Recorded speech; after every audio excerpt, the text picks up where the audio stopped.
Greetings. Welcome back to the channel. My name is Chester, music producer and composer for 45Y Music. Got a really fun video for you today. We're going to deep dive into Orchestral Swarm by Spitfire Audio.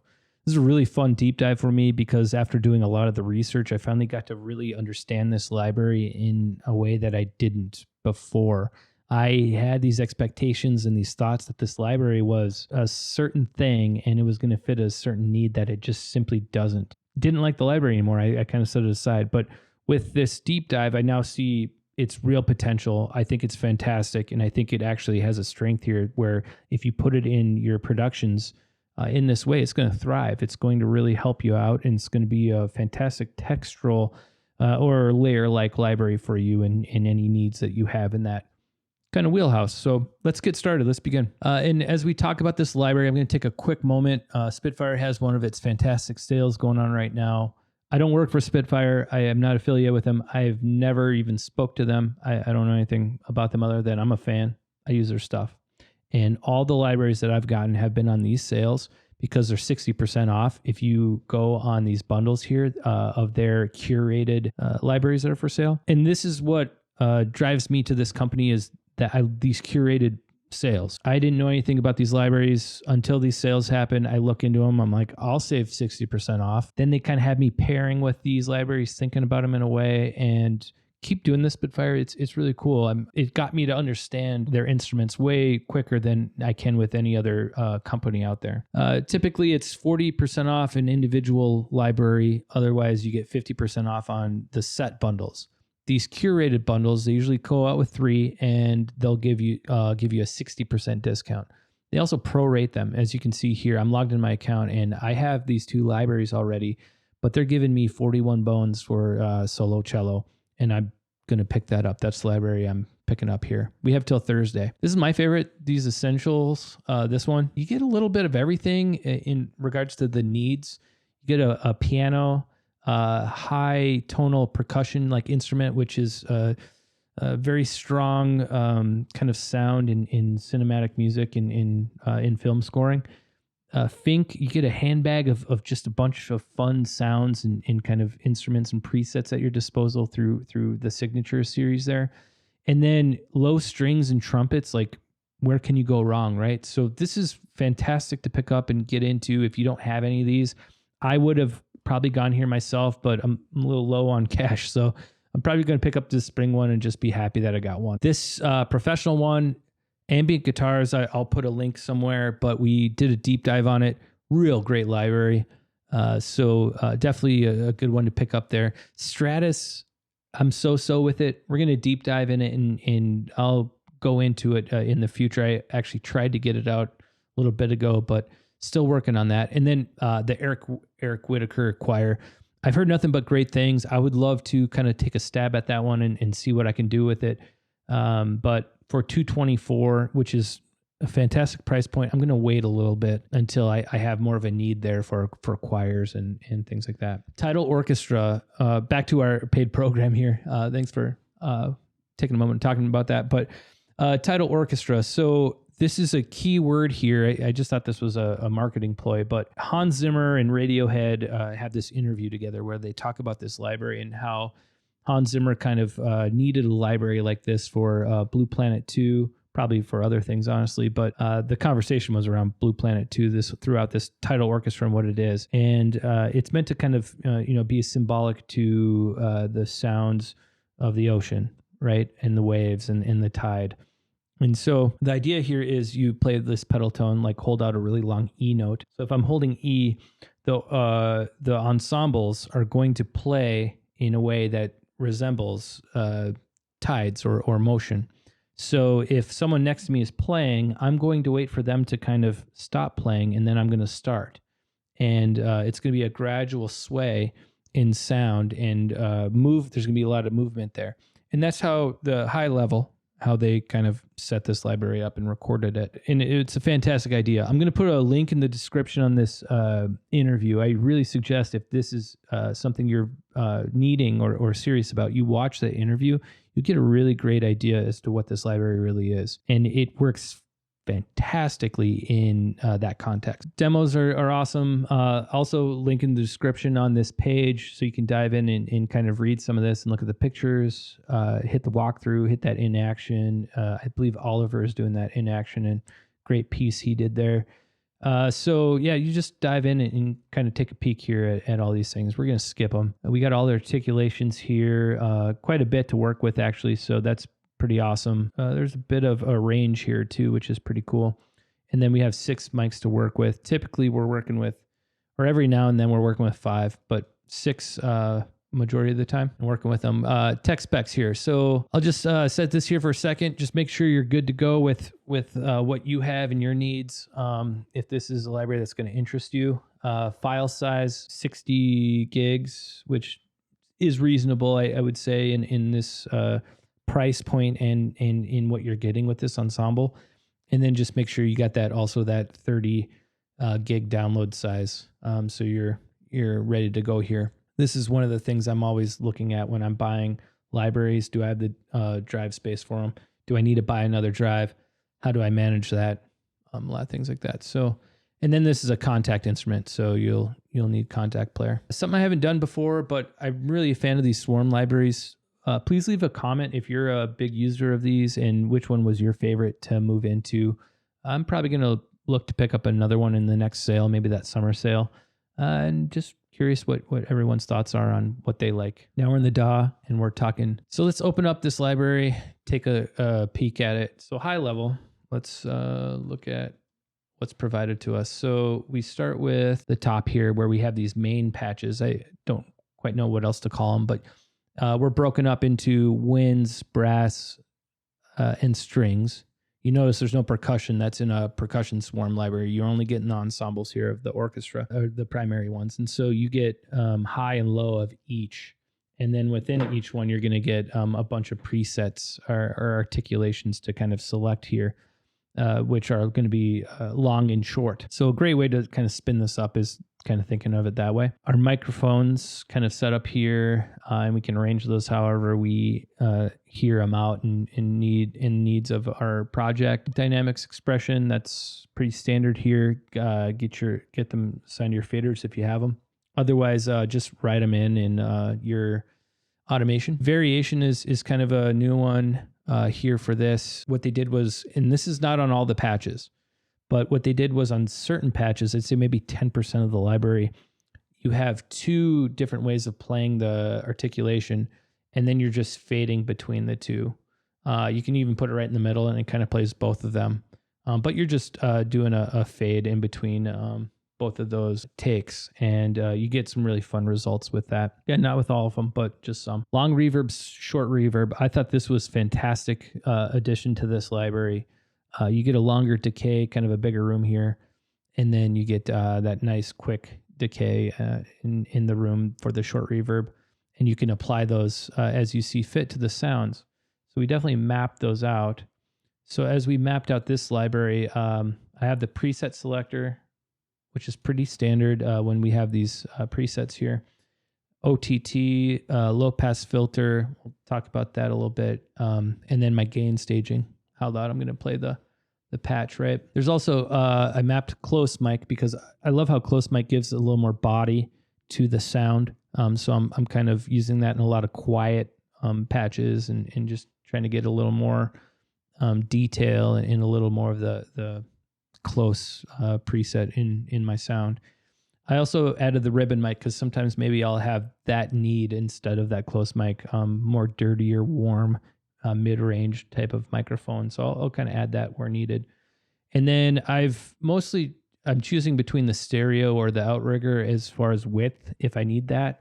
The stereo mic, most of the time I thought was enough. I guess in this particular instance, when I was playing with this, I added both of them. I would just set that, and then the tree I'm always leaving up. That's pretty standard. 95 to 99% of the time I'm leaving it up. There have been a couple times where I've taken it out entirely or went another way, but that's why I don't usually map the microphone. I'm usually using it as the baseline, as the standard. And then I set up this long reverb, short reverb, so I can dial that into taste. I love that. That's set up that way. All right. And so for this library, And you've seen my other deep dives if you've seen them. I prefer kind of these main patches. I think they're efficient and they're more than enough. And then I can duplicate them if I want to go a different articulation, have them play at the same time. Not so much with this library. I think its strength is in numbers. So I did take the time and I did map them out in each instrument. They're still all mapped the same, except obviously I removed that preset selector. I'm going to show you how this is faster to work and think and flow. And so in my example, I have this high string instrument playing in 7. So every 7 beats, it's going to stop the note and start over again. And quickly I said, let's have this articulation play it too, but let's start it at a different time so that they're kind of flowing differently time-wise. So this idea technically starts here and then goes, but in light of the looping, I just have it all together. And then I was like, well, what if I transfer it midway? So I quickly was able to copy that, move that over, and then now that's a new articulation playing same note, but taking it on also at a different time, also in 7. I don't have these marked or labeled, so I think they're in 7. They could be in 9. I'm not 100% sure. The lower strings are playing in 5, I believe. So every 5 beats, then they're going to play the note again. And then I have all of the low ensembles kind of doing the same thing. I wanted to keep some foundation down there, not make it too muddy, just let them all kind of play together. So brass is playing in 5 in the same time frame as the strings were, but the upper brass is playing a different kind of call and response here, different notes too, so different pedal tones. And then they're kind of taking a break. And then the winds, high winds, I believe, are playing a 9 and a 4. I don't know I don't quite know how I had that set up, but it's like every 9 beats, I think they rest and then they play 4. But it's kind of fun. It sounds like this.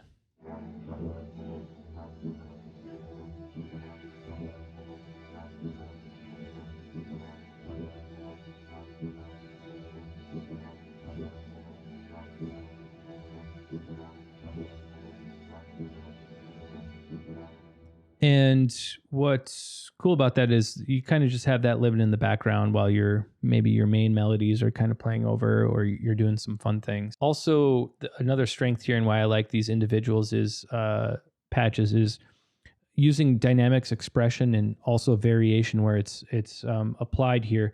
You can kind of create your own motion. So if I had this starting on 1, I'm moving it kind of up and down and recording it that way and then shifting it around a little bit and then hopefully keeping the envelope of those automations to each one as I move them around.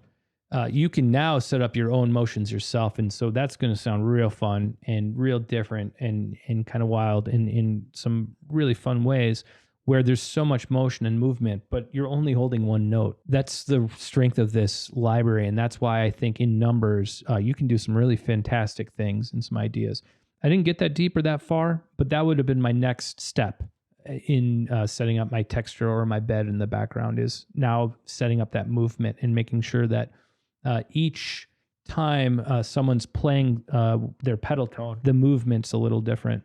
Just make it more interesting and more dynamic to our ears. All right, so let's start about some of the problems now that we have a gist of kind of how we're using this library and what we're doing. So the first thing I'm going to talk about is some of these patches were noisy and not in a good way. An example here is this first strings.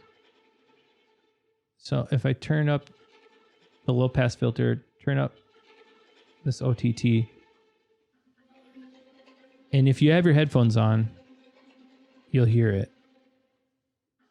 In fact, let me just turn up the gain.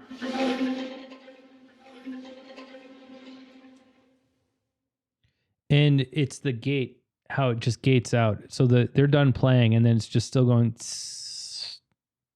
and then just stops. You got to listen for that.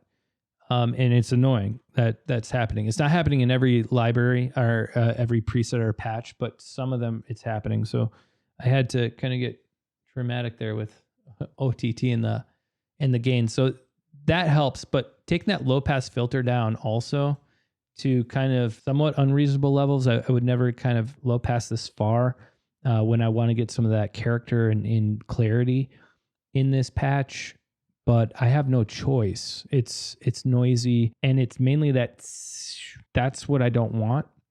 So if it's noisy in the patch, fine. But that release, I have no control over that release. I don't have a release dial. So I'm stuck with it.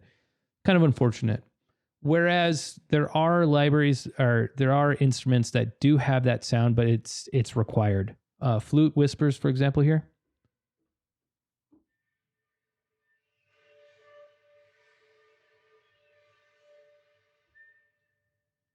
It's needed. That's the breath. I mean, we're hearing the embouchure, right? So we need that. That's tasteful. That's fine. So don't apply low pass filter default on all these.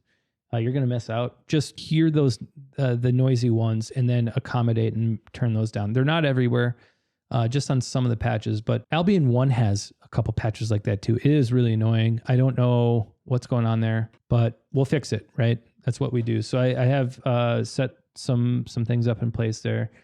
And if you haven't heard it before, turn it up all the way. You'll hear it. The quiet patches, they're there. They exist. It's just a little quiet for you, but turn it up and you'll hear it.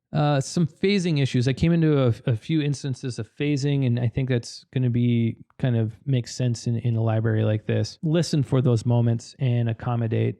So in live, I have the utility plugin. I can just hit one of these and clears it up.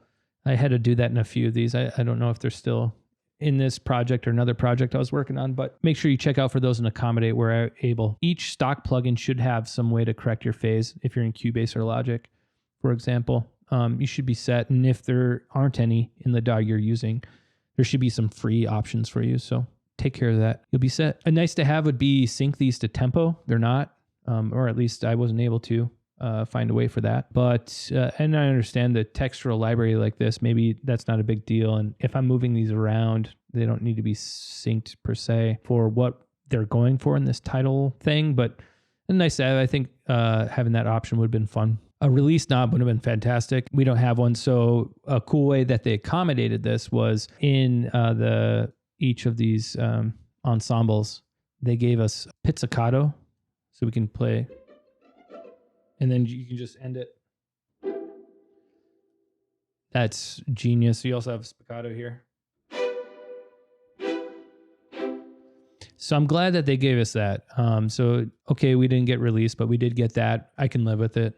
That's great. So we can have button note endings rather than kind of at weird tailing out, dying out. That's pretty awesome. I think that's pretty much it. I had some fun with some of the pedals. I bought a microcosm, hologram microcosm, and the Strymon Night Sky. And so I got this one kind of flowing through those.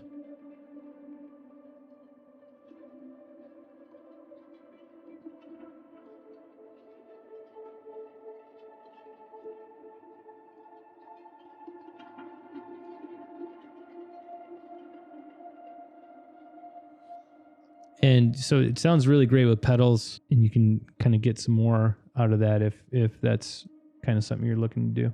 Fantastic library. It was a lot of fun to work with. So going back to full camera here and talking with final thoughts. Now that I was able to research this library and really understand its purpose and intent, I think it can really thrive in those strengths of being that Tidal orchestra and providing us with something to have movement. So if we're not really into places where we're playing a lot of ideas and really fast runs, win-wins are, going up and down, the harp is, in arpeggiator mode, we can look at something like this to kind of take us somewhere in soft parts and also in bigger ones too.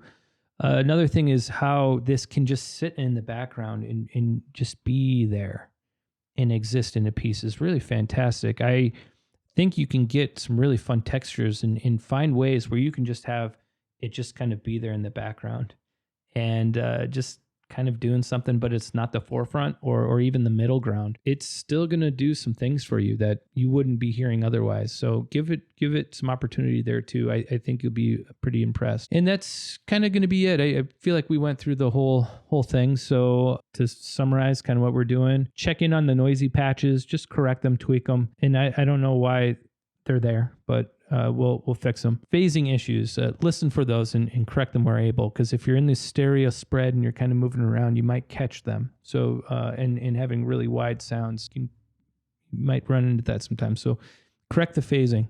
Nice to have sync to tempo and a release knob would have been cool, but they gave us some options for that and some ways to get around it. So thank you, Spitfire. Well done there.